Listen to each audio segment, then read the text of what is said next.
Free agency. Free agency is one of the most expensive things in all of football. The main reason is because once a player has been cut from a team, he usually gets picked up by other teams. But there's a catch. The player, when he gets signed, always wants more money because he figures he deserves it. But, wait. It doesn't always happen, but it usually does. That's what makes free agency a very expensive industry. It is the only industry, except for the draft, where players can join a team. The worst free agent signing of all time, as regarded by most people, was Albert Hainsworth, who was a defensive lineman who turned out to not be that good when he passed his peak time. There are two categories in free agency, restricted and unrestricted. The salary cap for free agency in 2014 is $133 million. History. The NFL has a very long history that you couldn't just put on one piece of paper.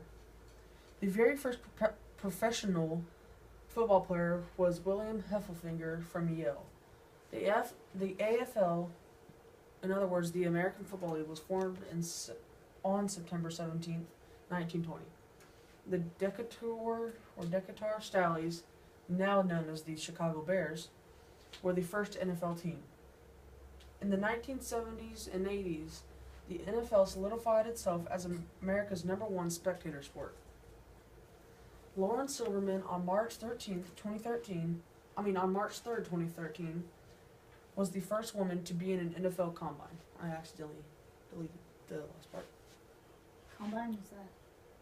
It's where the NFL combine, I don't know exactly how to word it, but like, it's where you aren't in the NFL draft or you aren't in free agency, but when you go, there's different combines though. Like the scouting combine is where kids from college that are going to be in the NFL draft, they go to that to prove how good they are, and so the scouts for the teams can see how good they are.